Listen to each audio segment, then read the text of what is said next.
We can study the Bible all our lives and actually miss what's happening in John 8, which is one of the most important chapters in the Bible. And it begins with Jesus pardoning a woman who was caught in the very act of adultery. Just to review, if you just want to look at John 8, I'll show you the thread. So they are following him around to challenge him and to try to cause him to stumble or to disgrace him.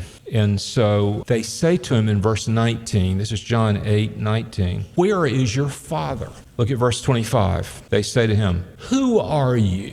I'm trying to catch with the tone of my words what's really happening in the written text where you can't read the tones. Who are you? Look at verse 33. "We are Abraham's seed." Then they say something totally absurd. "We were never in bondage to any man." They dismiss the Egyptian captivity. They airbrush it out of their memory and their history. Look at verse 39. "Abraham is our father."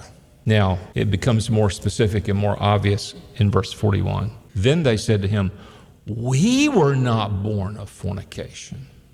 You can bet they sent their agents to Nazareth to try to get dirt on him, to try to find some blemish in his character, some episode in his childhood, his teenage years. Somebody probably said to them, "Well, we weren't really sure that Joseph and Mary had ever even been together alone when she turned up pregnant." Somebody said that to them, and they seized upon it, and they drew inferences. And so it goes on, and this is actually the reason that we're linking it and talking about this when we're supposed to be studying John 4. The reason we find is in verse 48. "Then answered the Jews and said to him, 'Weren't we right in saying that you're a Samaritan and that you have a demon?'"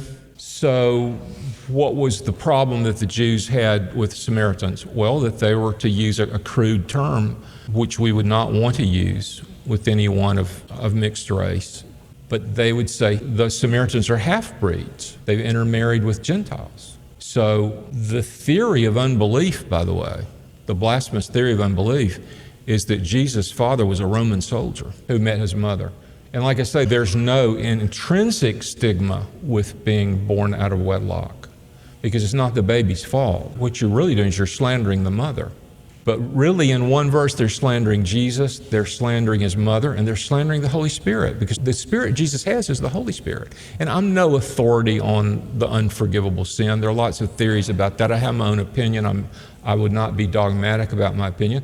But if I had to give an example of it, I'd say, well, I think that's an example right there of the blasphemy against the Holy Spirit. They just called the Holy Spirit a demon.